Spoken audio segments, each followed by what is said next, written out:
আমার এক কাহিনী মনে উঠছে। আমি এক পাইলটকে চিনি, তো আমি কথায় কথায় ওকে জিজ্ঞেস করছিলাম যে তুমি পাইলট, এত বড় শিক্ষিত, তুমি ডাবল টেকার চালাও, বড় বড় ফ্লাইট চালাও, দূর দূর যাও, তুমি এরকম হলে কি করে?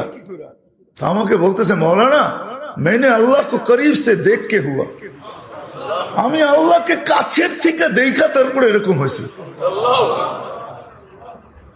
আমি বললাম যে তুমি আল্লাহকে কাছের থেকে দেখলাম? মানে আমি ফ্লাই করে যেতেছিলাম হেথ্রো এয়ারপোর্টে লন্ডনে।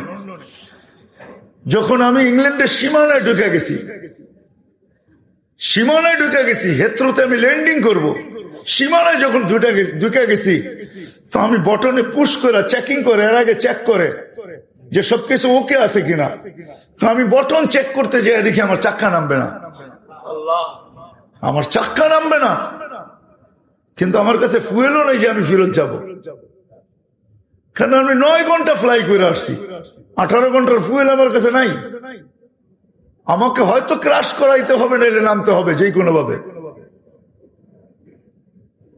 বলে আমি হেথ্রো টাওয়ারের সাথে যোগাযোগ করছি যে আমার এই অবস্থা, কি করবে করো, আমার কাছে ফুয়েল নাই, আমাকে হয়তো ক্রাশ হইতে হবে, নাহলে কোনো ব্যবস্থা হইতে হবে যে আমি ল্যান্ড করতে পারি।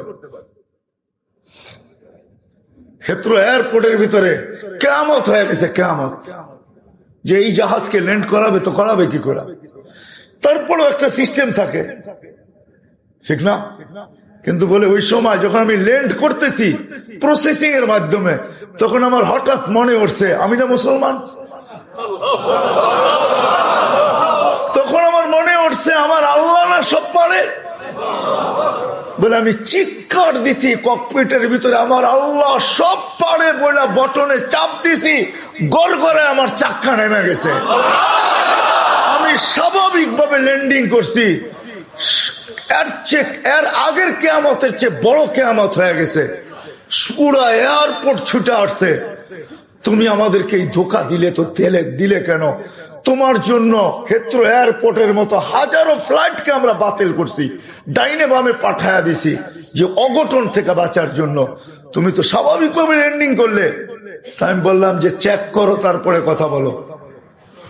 তো ওরা যখন চেক করছে, চেক করার পরে দেখছে এই চাক্কা নামলো করে, তোর সব সিস্টেম তো ফেল, এটা কি করে নামলো?